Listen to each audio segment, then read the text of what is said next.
Monsieur Niembo Soumaïli, merci de nous accorder cet entretien. Vous avez récemment publié une adresse politique interpellante sur les dérives identitaires en RDC. À quoi faites-vous référence précisément lorsque vous parlez de la rwandalisation toxique du débat national?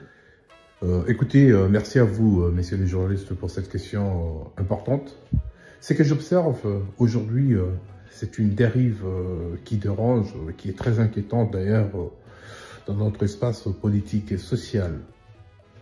Ça se sent un glissement du débat démocratique vers un tribunal ethnique, fort malheureusement, où on ne discute plus d'un idéal, on ne parle plus des idées, mais plutôt des origines.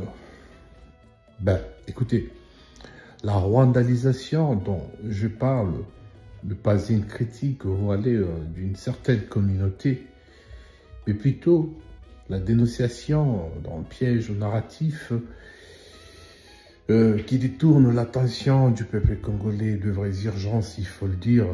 On attend encore la justice qui traîne le pas. On cherche la paix dans la partie est de la RDC. On a un problème de souveraineté, un problème de développement, un problème économique avec notre monnaie. Il faut signaler ici que le besoin physiologique du peuple congolais attend toujours à trouver une réponse adéquate. Mais malheureusement, on a préféré plonger le peuple congolais dans une obsession identitaire. Vous évoquez également une stigmatisation ciblée des Congolais rwandophones. N'est-ce pas un sujet sensible, voire tabou? Écoutez, c'est justement parce que c'est sensible qu'il faut les dire avec clarté, courage et à haute voix. Certains, aujourd'hui, dans une frénésie nationale très mal orientée, jettent l'opprobre sur des Congolais à part entière. Du seul fait qu'ils parlent Kinyarwanda, ils sont de l'Est où ils portent seulement un nom à consonance dite étrangère. Et c'est ça le problème. Il faut les dénoncer à haute voix, car c'est une faute très majeure politiquement. L'identité congolaise, il faut le signaler ici, ne se décrète pas au faciès ou à la phonétique, si je peux dire. Elle se fonde sur le droit, la citoyenneté et surtout d'ailleurs la loyauté à la République. On ne défend pas les Congos en fragmentant son peuple. Parce que dans l'armée, dans l'administration, que ce soit à l'Est ou à l'Ouest, dans les troupes dites de rebelles, comme dans le gouvernement établi et dans les institutions établies à Kinshasa, on retrouve toutes ces personnes qui sont aujourd'hui fort malheureusement stigmatisées ou soit discriminées par certains Congolais qui ont préféré le faire de la sorte.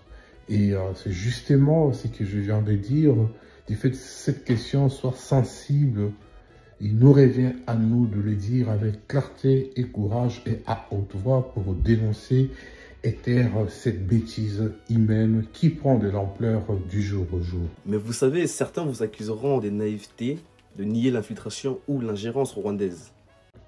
Je suis loin d'être naïf. Personne ne peut nier l'agression ni toute la responsabilité du régime de Kigali dans l'instabilité de la partie est de la RDC. Notre pays, depuis, on va dire, depuis 1994, après le génocide.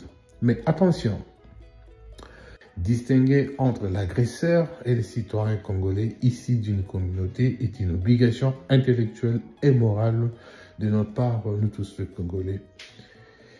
Ce que je combats, moi, plutôt, c'est cet amalgame-là. Quand on criminalise un groupe sur la base de l'ethnie, on cesse de défendre le pays, on commence même à le détruire de l'intérieur.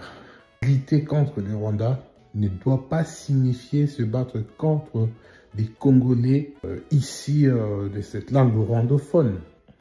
Sinon, nous faisons exactement ce que souhaite l'ennemi, nous diviser pour mieux nous effondrer.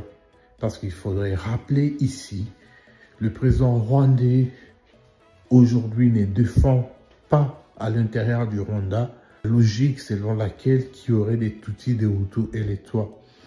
Et il faudrait encore rappeler dans ces programmes post-génocide qu'on appelle le Rwanda Kuibuka, c'est un programme qui réunit les Rwandais comme un seul peuple. Le président rwandais parle d'un seul peuple au Rwanda. Mais comment il justifie sa présence au Congo, disant qu'il est là pour défendre les Tutsis congolais? Parce que déjà au Rwanda, on ne parle plus des Tutsis rwandais, ni des Hutus rwandais, ni des Tois rwandais, on parle que des Rwandais. Et c'est ça d'ailleurs, cet amalgame dont je nous appelle, nous tous ici, à ne pas tomber dans ces pièges qui va nous diviser et qui va effondrer ces pays. Malheureusement, ça jouera à l'avantage de l'ennemi. Alors ne soyons pas en intelligence avec l'ennemi. Voilà pourquoi j'insiste, je ne suis pas naïf, je n'ignore ni l'agression, ni la responsabilité du régime de Kigali, mais également la responsabilité de la RDC qui a préféré demeurer faible face à un petit pays comme le Rwanda. Vous remettez également en cause l'usage du mot patriotisme dans le débat actuel. Pourquoi? Le mot patriotisme a été galvaudé, il a été vidé de tout son sens. Il faudrait rappeler, le vrai patriotisme, ce n'est pas applaudir les erreurs d'un régime, ni de soutenir une rébellion au nom d'une ethnie. Ce n'est pas non plus hurler sur les réseaux sociaux, en l'occurrence Twitter, Facebook ou TikTok, voire Instagram, ou fabriquer des ennemis intérieurs. Le patriotisme authentique, c'est cette capacité de dire non à l'injustice, non à la corruption, non aux malversations, à cette haine viscérale qu'on cherche à nous imposer comme politique.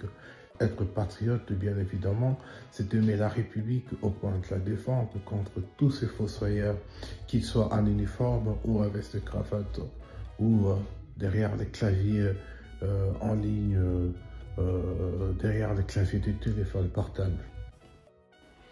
Et selon vous, qui sont aujourd'hui les vrais ennemis de la nation? Les ennemis de la République, ce ne sont ni le réfugié, ni le paysan de Massissi, ni les commerçants rwandophones de Goma de Bunagana. La rébellion, on peut dire, est tuée avec les armes, mais Kinshasa est tuée avec juste de l'encre dans un stylo, parce qu'il y a de malversations. Du jour au lendemain, on se réveille, c'est une nouvelle qui remplace une autre. Et le véritable fossoyeur de la République sont ceux-là qui exploitent la guerre pour s'enrichir. Ce sont ces élites prédatrices, ce sont ces réseaux mafieux qui sont installés, qui sont d'ailleurs institutionnalisés aujourd'hui.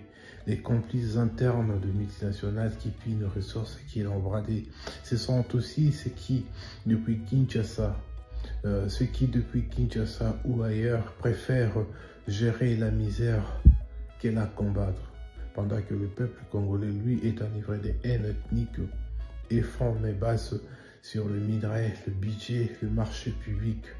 Et il prospère sur nos divisions. Votre temps est très tranchante. Vous semblez pointer une responsabilité partagée entre Kinshasa et Kigali? Je parle avec la rigueur d'un homme libre, car je suis d'abord un Congolais comme tout Congolais, au-delà d'être acteur politique.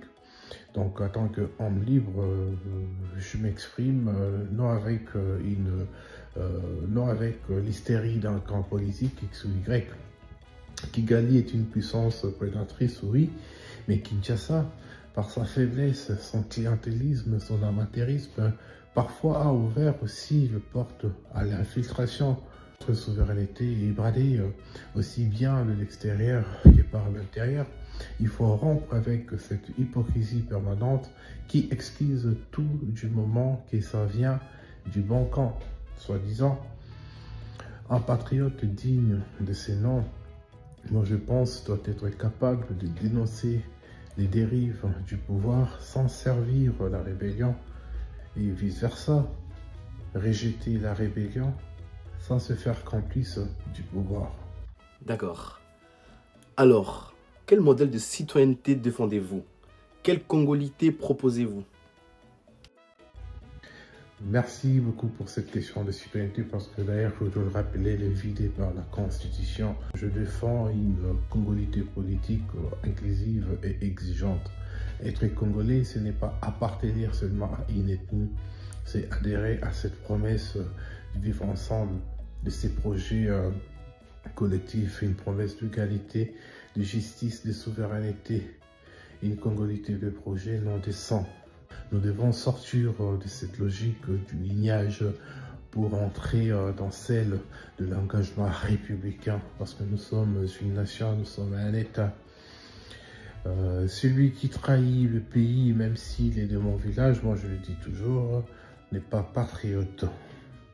Celui qui sert par contre loyalement la République, même s'il ne parle pas ma langue, même s'il est ici de minorité, même s'il n'est pas de mon village, celui-là est mon frère.